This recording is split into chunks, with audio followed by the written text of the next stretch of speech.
Segunda carta de Paulo aos Coríntios, 15, 5, verso 17. Diz assim: e assim, se alguém está em Cristo, nova criatura é. As coisas velhas já passaram, e eis que tudo se fez novo. Mais uma vez, vamos ler em outra tradução. E assim, se alguém está em Cristo, é nova criatura. As coisas antigas já passaram, eis que se fizeram novas. Como eu tinha dito, eu vou falar sobre salvação. É a maior promessa dada na cruz do Calvário, a salvação. Mas só que tem um fator importantíssimo. A palavra do Senhor diz que nem todos os que são de Israel são verdadeiramente israelitas. O que significa? Nem todos que estão de Israel, nem todos que se dizem salvos, são de fato salvos. Nem todos que estão na igreja são salvos. Nem todos que se batizaram são salvos. Nem todos que possuem ministério são salvos. Nem todos que possuem carteirinha de membro, tempo de conversão, dons do Espírito, são salvos. Se você está aqui essa noite, presta muita atenção. Se você está aqui essa noite, eu vou mexer com você. Você vai ouvir coisas aqui que talvez nunca ouviu na sua vida. Talvez. Eu vou mexer com você. Você que está aqui essa noite, você que entrou aqui, você que está me ouvindo, aqui embaixo, em cima, você que está aí atrás, encostado na parede, você que está aqui é salvo. Se você deixar esse culto e por permissão e soberania de Deus vier a falecer esta noite, e não diga que horror, que tragédia, que estamos sujeitos à morte, é uma realidade, e para crente genuíno ela é uma esperança, a esperança da bem-aventurança aparição de Cristo, encontro com Cristo. Se você, escute, preste atenção, deixar a terra dos viventes hoje, se você morrer hoje, você vai para o céu. Você está salvo. Todos que aqui estão salvos. Se você diz: eu sou salvo, eu estou salvo, meu nome está escrito no livro da vida, eu tenho certeza da minha salvação. Se eu morrer hoje, morte natural, morte matada, morrida, acidente, seja o que for, eu vou para o céu. Se você diz isso, baseado em quais evidências e fatores você afirma isso? Tá bom, tudo bem. Se você diz: eu sou salvo, o que garante a certeza da sua salvação? Aonde você fundamenta e alicerça a sua declaração dizendo: sou salvo? Não pode ser uma coisa imaginária, tradicional, litúrgica, nem familiar. Só há uma doutrina na Bíblia que garante a segurança da salvação, que nos dá garantia da salvação. E se você não está debaixo dessa doutrina, você não é salvo. Você não pode dizer: eu sou salvo porque me batizei. O batismo não garante salvação de ninguém, e não é a doutrina da segurança da salvação. Eu sou membro, congrego, participo de uma denominação, por isso sou salvo. Isso também não é a doutrina que garante a salvação. Eu sou batizado no Espírito Santo, tenho um ministério, etc, etc. Também não. Não é. Só uma doutrina que garante, é a que eu abri na segunda carta de Paulo aos Coríntios. É a doutrina da regeneração. Só é salvo quem nasceu de novo, quem teve uma experiência sobrenatural com o Espírito Santo, e se fez uma nova criatura, depois que arrependeu dos pecados e creu em Jesus Cristo, e deu a Ele todos os méritos da sua salvação. Se você não é regenerado, se você não é nascido de novo, e o novo nascimento não é feito por uma saia, por um cabelo, por uma língua estranha, não é feito por um batismo na água. O novo nascimento não pode ser manipulado pela denominação. O novo nascimento nenhum homem tem poder de executar, nenhuma igreja. O novo nascimento é uma obra sobrenatural que só Deus pelo Espírito Santo pode fazer. E o que eu tenho visto? Essa doutrina está sendo chamada de doutrina esquecida. Não se prega, não se ensina, não se vive, não se importa com a regeneração. Nós temos dezenas, centenas e milhares de cristãos professos dentro da igreja, que ocupam cargos, que se batizaram, que têm anos e anos de igreja, que nunca nasceram de novo. Pessoas que mudaram a vestimenta, pessoas que mudaram os lugares que frequentavam, pessoas que mudaram alguns hábitos, mas nunca mudaram o coração, nunca mudaram a mente, nunca foram acometidas, não pela religião, mas pelo poder sobre-humano do Espírito Santo.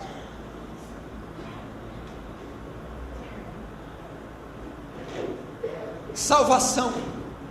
Meu irmão, deixa eu te dizer uma coisa, preste muita atenção. A palavra do Senhor diz: o que adianta o homem ganhar o mundo inteiro se ele perder a sua alma? O que significa ganhar o mundo inteiro e perder a sua alma? Significa correr atrás de bens, riquezas, nomes, renomes, e no final não ser salvo. Sabe o que a igreja moderna está fazendo? A igreja contemporânea, ela está dando ao homem o mundo inteiro, bênçãos, campanhas, promessas, milagres, curandeirismo, prosperidade, está mandando o homem rico para o inferno. O que adianta ganhar o mundo inteiro? O que adianta adquirir bens? O que adianta ter carros? O que adianta ter saúde? O que adianta possuir? O que adianta ganhar o mundo inteiro, mas perder a salvação? Meu irmão, olhai para a figueira e vede os seus ramos, quando se tornam tenros, sabei que está próximo às portas. A terra está gemendo, anunciando a volta de Jesus. Prepara-te, ó Israel, para encontrar com teu Deus. A igreja está preocupada com comer e beber, ela está preocupada com matéria, ela está preocupada com enriquecimento, ela está preocupada com bem-estar, saúde, status, nome e renome. A volta de Jesus seria acompanhada desse quadro: indiferença, riqueza, prosperidade, curandeirismo, milagreiros, charlatões. A terra está oscilando e ela está tendo as primeiras contrações, como uma grávida preste a dar à luz, começa com as primeiras contrações e horas depois dá o parto. Assim está sendo a volta do Filho do Homem. A terra está dando as primeiras contrações. Olha o cenário na natureza, na política, na economia, na igreja. Terceiro, nós iríamos ver Israel, nós iríamos ver sinais na natureza. Depois nós iremos ver a apostasia da igreja, o advento do troféu promessas que a Rede Globo transmitiu. Você está achando que aquilo lá é avivamento? Aquilo lá é a aliança de Josafá com Acabe. Estão declarando a céu aberto a queda e a apostasia da igreja contemporânea. Aquilo não é louvor bíblico, aquilo é louvor antropocêntrico. O homem é o centro e não é cristocêntrico, onde toda a glória da letra, da melodia converge em Jesus Cristo.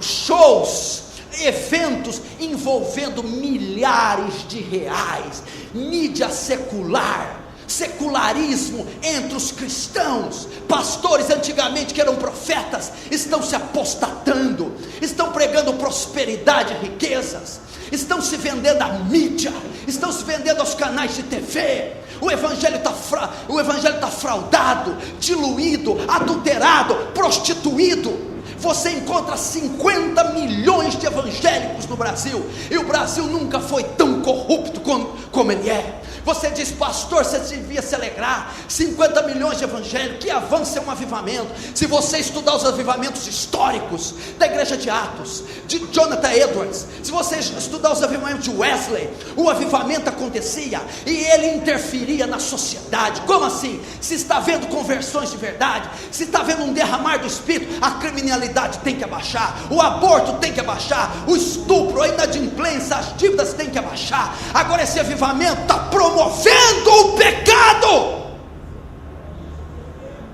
Onde? Procure as estatísticas, veja o que está caindo.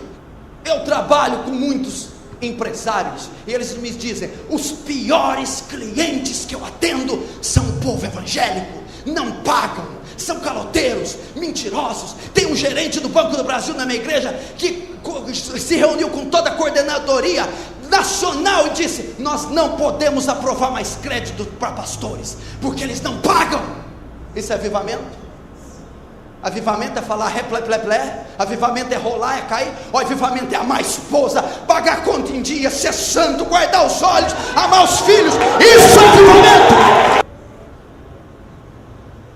O Filho do Homem, quando voltar, achará fé na terra? Talvez você não estudou. Será que é achar alguém de fé? Não, é assim, é claro o versículo. O Filho do Homem, quando voltar, achará algum convertido na terra? Eu tenho orado dessa maneira: não volta agora não, Jesus, porque se o Senhor voltar, o Senhor não vai levar ninguém. Eles não querem, estão tão felizes com o mundo, está tão gostoso aqui, então está muito próximo dele voltar, entenderam? Está muito, não adianta você fazer prognóstico grande. Essa geração vai contemplar o Apocalipse. Essa geração tem que acordar.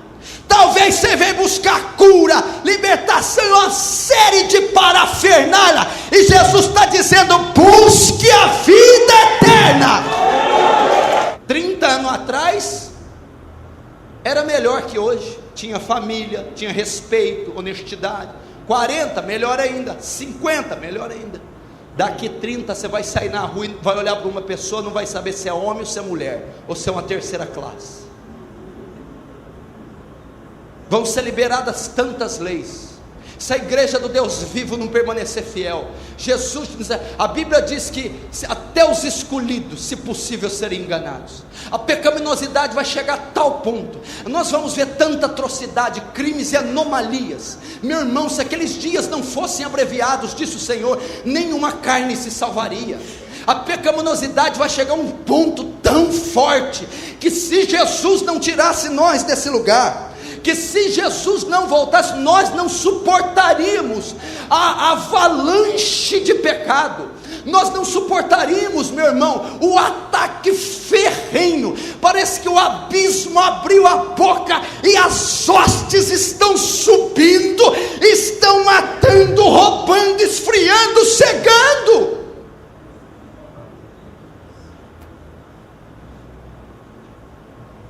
Ele está voltando. Só o joio,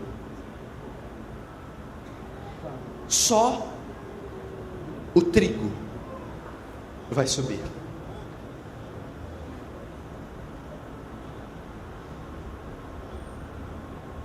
Como é que faz para saber se você é joio ou trigo?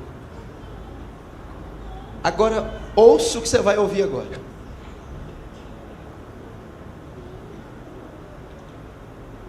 eu sou trigo porque eu batizei. Vou repetir aquilo, depois vou acrescentar.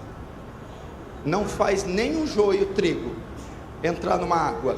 A água não tem poder, aquela substância, faz nada, tudo balela. Batismo, tomar ceia, dons do Espírito. Quando eu prego isso em igreja pentecostal, porque nós temos uma ignorância. O irmão de Deus é o que ora em língua, profetiza, roda a capa, grita, transpira, quebra o pau. A Bíblia diz assim: conhecereis a árvore pelos frutos e não pelos dons.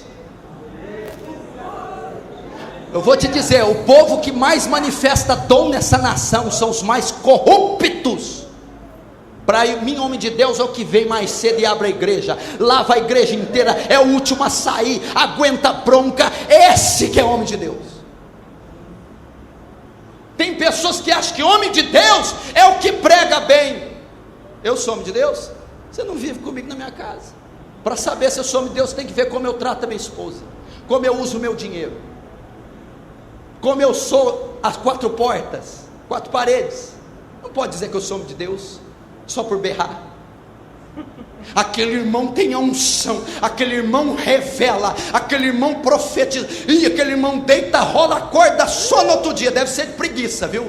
Aquele irmão é uma benção. Os dons não são evidência de alguém ser trigo. Eu te provo com a palavra. Pai, não profetizei eu em teu nome? Jesus, Pai, não expulsei eu em teu nome muitos demônios? Sim. Pai, não curei enfermos em teu nome? Dom de cura, dom da fé, dom de profecia. Pai, agora o maior dos dons, um dos, não fiz eu muitos milagres? Milagre é uma operação sobre-humana. Curar é uma coisa, você cura uma doença. Milagre é aquilo que não tem cego ver, aleijado andar, membro crescer. Não fiz eu muitos milagres em teu nome? Jesus, sim. Então vos direi: apartai de mim, vós que praticais a iniquidade, pois eu nunca vos conheci. Olha o terror da declaração, você não entendeu? Eu nunca vos conheci. Ele está dizendo, não é que eu conhecia no começo, depois você desviou. Não é que você estava no primeiro amor, esfriou. Ele está dizendo, nunca te conheci. Você nunca se converteu. Mas então por que você me usou? Falou certo, usei, mas você nunca foi salvo. Eu usei mula, eu usei profeta, queria amaldiçoar, eu fiz eles abençoar, nem por isso foram salvos. Os dons são evidência. Tanta gente que esconde atrás dos dons. Lá na livraria de Franca entrou um homem para a dona da loja, profetizando, orando em língua estranha e falando com ela. Mexeu com ela, foi embora. Quando ela vai fechar a loja, ela sente que está faltando uma Bíblia de estudo de R$130. Ele roubou. É evidência. Agora que eu quero entrar, pastor, eu fumava, eu parei de fumar. Sou trigo? Não. Pastor, eu bebia, quando eu vim para Jesus, parei de beber. É evidência que eu sou salvo? Não. Eu ia na balada, eu ia em festa, parei de ir, depois que eu vim para Jesus. Sou trigo? Não. Pastor, eu usava calça apertada, mini saia. Agora olha, é difícil ver até meu calcanhar. Não corto o cabelo, estou empanturrada de roupa. Sou salvo? Não. Parei de fazer sexo com o namorado. Mudei. Parei de frequentar lugares. Sou salvo? Não. Isso não é evidência da salvação. Deixa eu te fazer uma pergunta. Freiras fumam? Freiras vão em boates? Não. Freiras adulteram, fazem sexo? Não, não tem nem marido. Freiras ouvem música mundana? Freiras são salvas? Então por que você acha que tudo isso vai te dar salvação? Nicodemos fumava, bebia, traía a mulher, ia em balada. Nicodemos lia mais do que você a Bíblia, e até hoje ele conhece mais que você, orava mais que você, era mais piedoso, moral e mais santo. Nicodemos era salvo quando encontrou com Jesus. O que salva um pecador então? Porque tem muçulmana que é 30 bilhões de vezes mais santa que você, irmã, e elas vão queimar no inferno. Tem muçulmana que não é o calcanhar, não, só os olhos que ela mostra. Eles não fazem nada, 5 vezes ao dia, ora voltado para Meca. Eles não tocam em nada imundo, não são salvos. Por que não? Deixa eu te falar. Porque se as obras te salvassem, os seus hábitos, você anularia a cruz de Cristo, e a força da salvação, e a obra da salvação estaria nas suas mãos, na sua capacidade de fazer ou de deixar de fazer. A salvação só é feita por uma maneira. Alguém se torna trigo só de uma maneira. Presta muita atenção. Deus fez o homem à imagem e semelhança no Éden. Quando o homem peca, o homem que era estruturalmente, moralmente, espiritualmente perfeito, quando ele peca, o vírus, a infecção do pecado entra e ele se corrompe de tal maneira que não dá para definir o tamanho, a distância que foi o homem antes da queda com o da queda, de tamanha que foi a queda. Então o homem corrompeu, execrou, degradou, se tornou corrupto ao ponto de Deus não tolerar orar, expulsá-lo do Éden e condená-lo imediatamente. Para salvar o homem, o que Deus faz? Aquele ser é corrupto, aquele ser é maldito depois da queda. Aquele ser vem, aí a Bíblia diz o que? Por um homem entrou o pecado, e pelo pecado veio a morte, todos morreram. Todos que vinham de Adão já vinham com pecado. Você já nasce condenado. Você não precisa poçar ou deixar de pôr, ir na boate ou deixar de ir, independente de qualquer hábito. Você já vem com câncer de Adão, o vírus. Você já nasce quando o médico pega você, o obstetra, se ele fosse evangélico, ele vai dizer, mais um pecador, condenado. Ele vai desenvolver a idade da razão e vai pecar. Entendeu? Independente, quietinho, ele já sai com o vírus. Ele não é condenado porque ele fez e deixou de fazer. Ele é condenado porque o pecado está no gene dele. Ele já nasce com a maldição, independente dele fazer ou não. E como é que Deus salva? Um ser que veio, você tem que entender que as entranhas, as fibras do homem, a alma do homem é corrupta, é cheia de pecado. Ela não é o olho, não é o membro, é o cerne, a célula, o feto, a alma do homem vem cheia de pecado. Ele já é condenado. Para salvar, presta atenção, para salvar, a Bíblia diz que antes de criar tudo, Deus faz a criação. Ele diz, haja luz, haja peixes, oceanos, mares, terra. Escute, universo. Ele criou o universo com a palavra.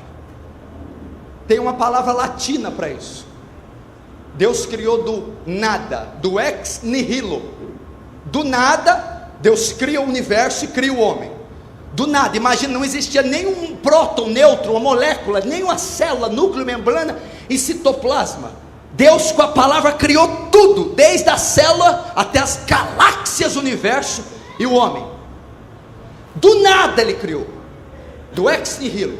Imagina quanto poder Deus não usou para fazer o universo. Imagina, tenta imaginar. Vou dar um exemplo. Tenta fazer essa toalha do nada.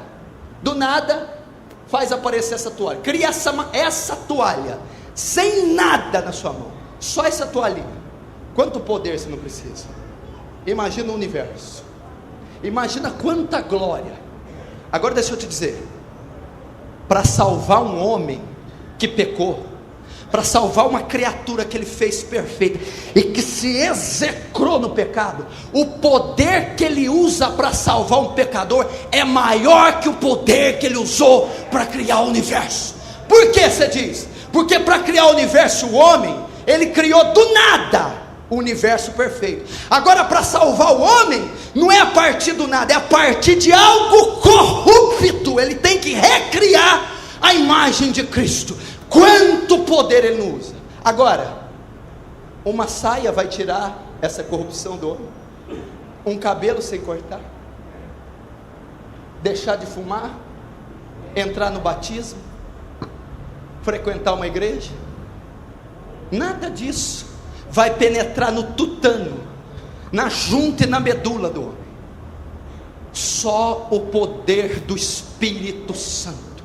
Se você entrou aqui e nunca foi acometido, atravessado, transpassado, moído, esmagado pelo Espírito Santo de Deus, você é joio. Sabe aonde que caracteriza isso? Quando uma pessoa é transformada, é o que está escrito lá no texto que eu abri: aquele que está em Cristo, nova criatura é, as coisas velhas passaram, tudo se fez novo. Aquele que é salvo, aquele que de fato é convertido, aquele que de fato é trigo, as coisas velhas, a vida dela velha passou e tudo se fez novo. Como assim? Ele foi transformado. Tá, escute, mas a pessoa não tem que mudar de hábito? Não, não é só isso.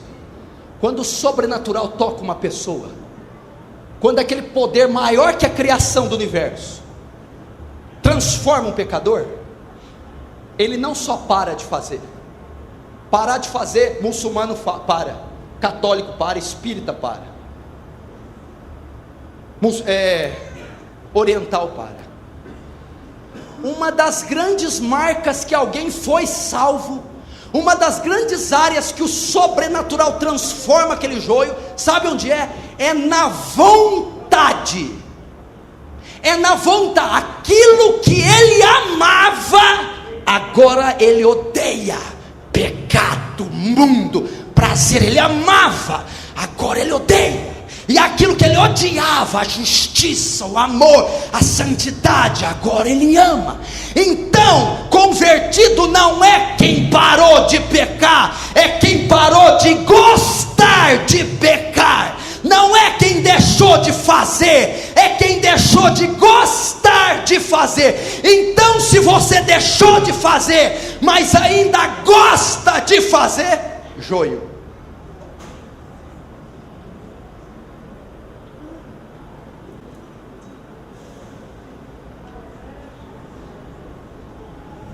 Deixar de fazer eu posso, deixar de matar, de fornicar, de masturbar, fumar, beber, sair, pôr roupa curta, mas por dentro eu ainda gosto, eu ainda quero, eu ainda preciso, mas não faço por causa da religião. É isso que caracteriza um joio e um trigo. Se a vontade dele foi mudada, não é se ele parou de fumar, vestir e sair, porque isso qualquer pecador faz, mas se é o pecado que ele tanto amava, a prática mundana, a lascívia, as orgias, a mentira, o ódio, o rancor, a vingança, agora ele odeia. Você não está entendendo, uma moça não precisa. Aí presta atenção, quando a vontade foi mudada, depois que ela foi mudada, depois que o Espírito Santo transformou aquela massa corrupta, aquele filho de Adão, merecedor do lago de fogo, quando o sobrenatural transforma ela, a vontade dela muda, e depois que a vontade muda, manifesta-se em obras. Então ela para de fazer, se santifica, veste melhor, muda, mas não porque mandaram, porque ela deseja. Você não está entendendo? O nascido de novo, o pastor, o líder, a mãe, não precisa dar uma paulada na cabeça para não vestir tal roupa, para não ir em tal lugar. Ela foi transformada. Se ela pôr uma roupa curta, Senhor, eu não posso usar mais isso, eu não gosto disso mais, eu estou vulgar, eu não quero, eu não posso mais usar isso, eu não quero. Ela foi transformada, não tem ninguém oprimindo ela simplesmente não quer. Isso é salvação. Isso é salvação. Quantas pessoas enfiadas debaixo de roupas, saias, cabelos, ternos, são corruptas, imorais, depravadas, iradas, vingativas, perversas. Nunca nasceram de novo. São bodes, são joios. Porque se isso aqui não aconteceu, pode espernear, levantar, embora, me odiar. A palavra de dois gumes está cortando aí, está cortando aqui. Você está entendendo?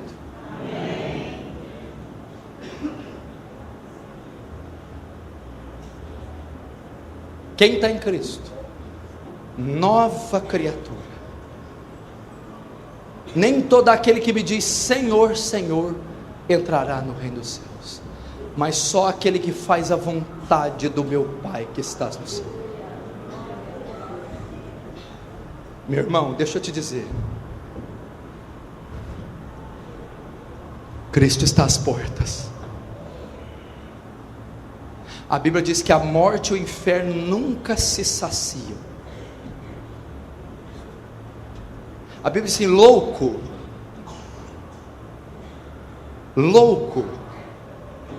se pedirem a tua alma, o que tens preparado para ele? E para quem será?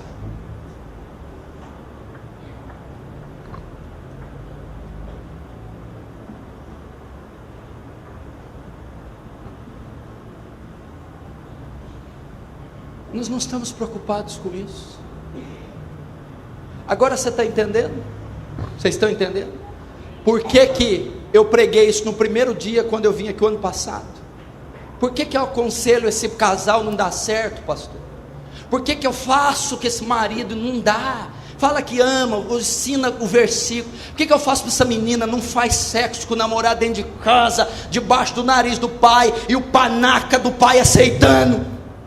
Não faz, ou da mãe, e ela faz. Você ensina, você castiga, você bate, manda pôr saia até aquilo, não adianta. Sabe por quê? Porque nós estamos perdendo tempo, 1 ano, 2, 3, discipulando joio, ensinando lições para joio, que só trigo pode cumprir. Por isso que esse marido não vai, essa mulher não vai, não adianta o seminário, ele tem que nascer de novo, ela tem que nascer de novo.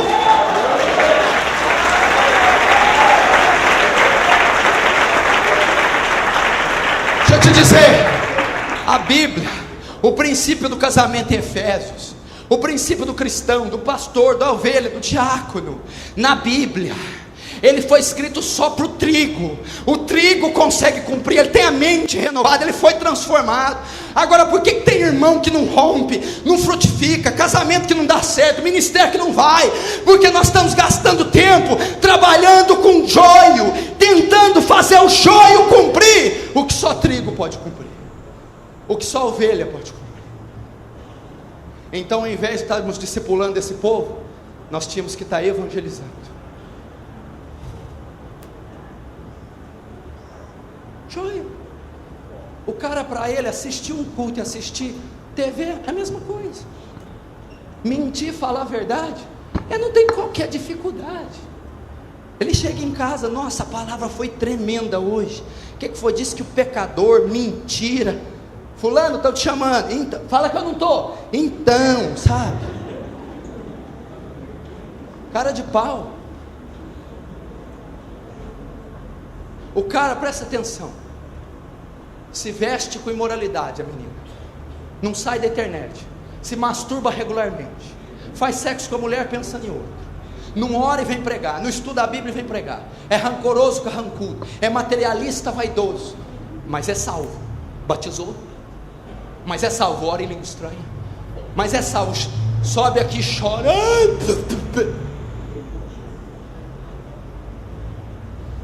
A Bíblia diz assim: pelos frutos conhecerei. Pode uma árvore má dar bons frutos, e pode uma árvore boa dar maus frutos? Portanto, pelos seus frutos o conhecereis. Meu irmão,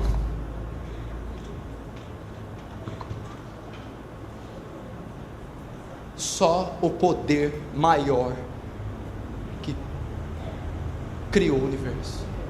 Pastor, então como é que faz para um pecador converter?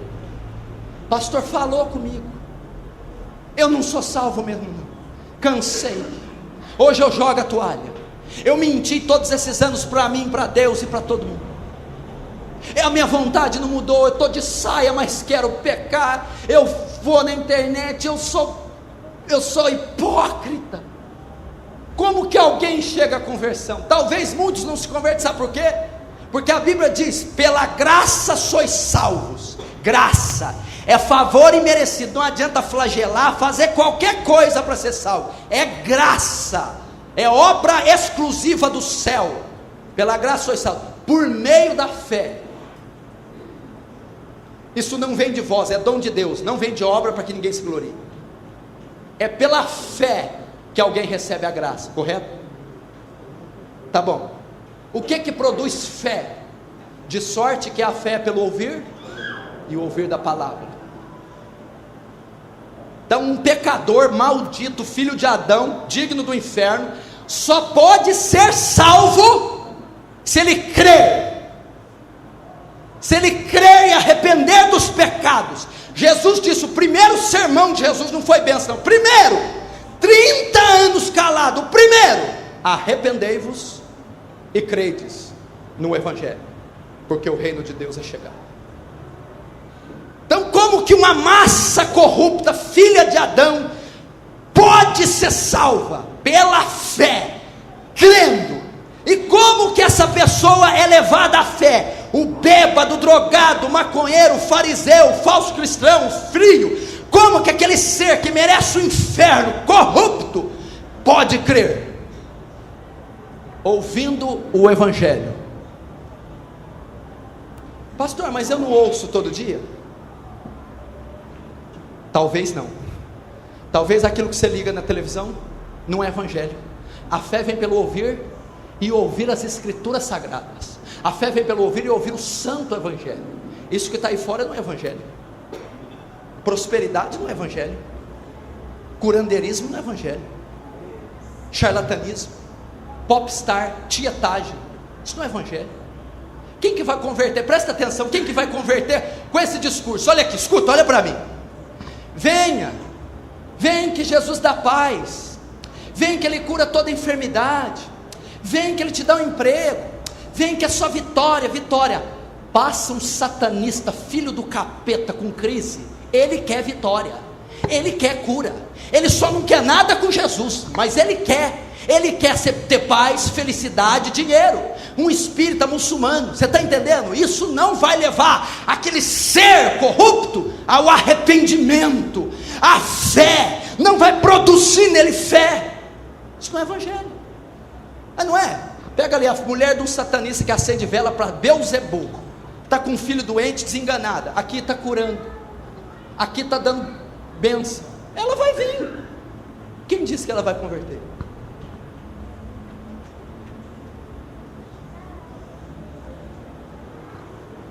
Quando o INSS, o governo, patrocina algo de graça, só vai evangélico pegar?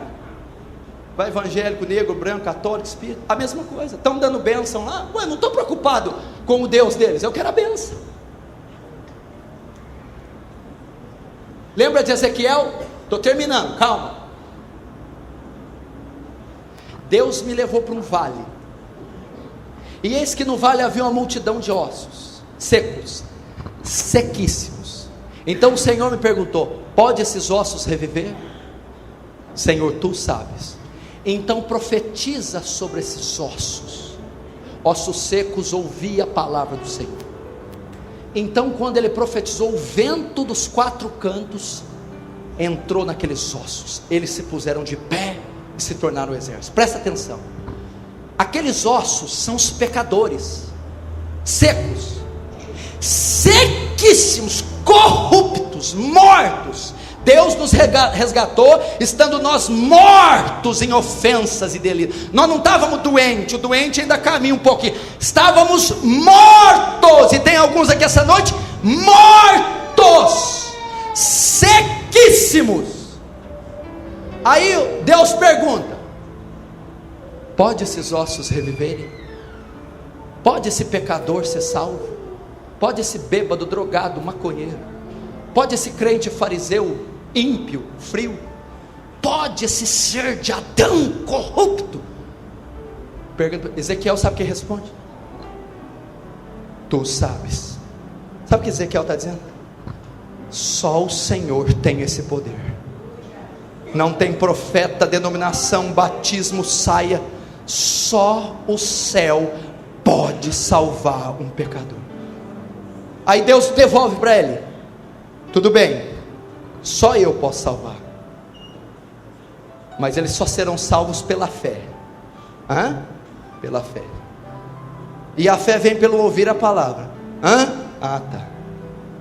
Então profetiza Ezequiel para eles, pregue o evangelho, pregue a palavra, pregue as escrituras flamejantes, vivificantes. Pega a espada de 2 fios, prega, profetiza sobre esses ossos. E ele profetizou salvação por meio da fé. Fé vem pelo ouvir. Então ele prega, eles ouvem. Quando eles ouvem, o que vem dos quatro cantos? O único poder que pode ressuscitar um pecador, salvar: o Espírito Santo. Então quando você prega o evangelho para um pecador ou multidão, você prega, gera arrependimento e fé. Então o Espírito Santo vem e transforma aquele filho de Adão, e perdoa os seus pecados, e o regenera, ele nasce de novo. Então ele se torna trigo, ele se torna salvo. Você está entendendo?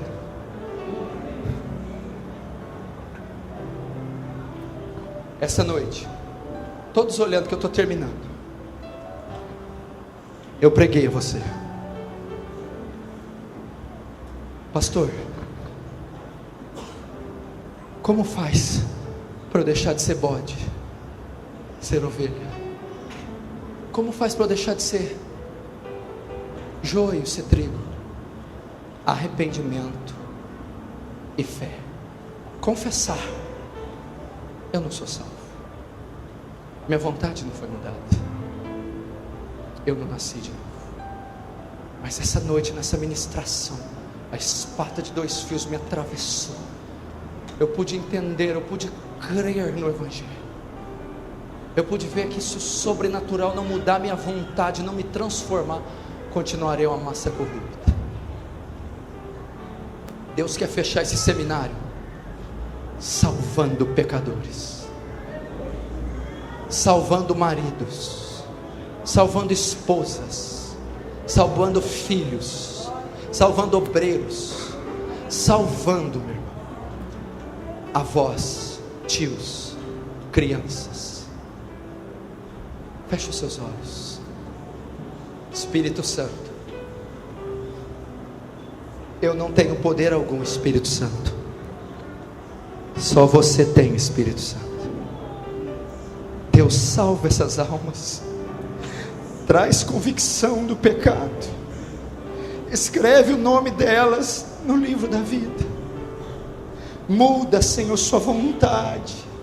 Eu clamo pelo vento dos quatro cantos, pelo Espírito Santo de Deus, sopra nesse lugar, sopra sobre esses corações.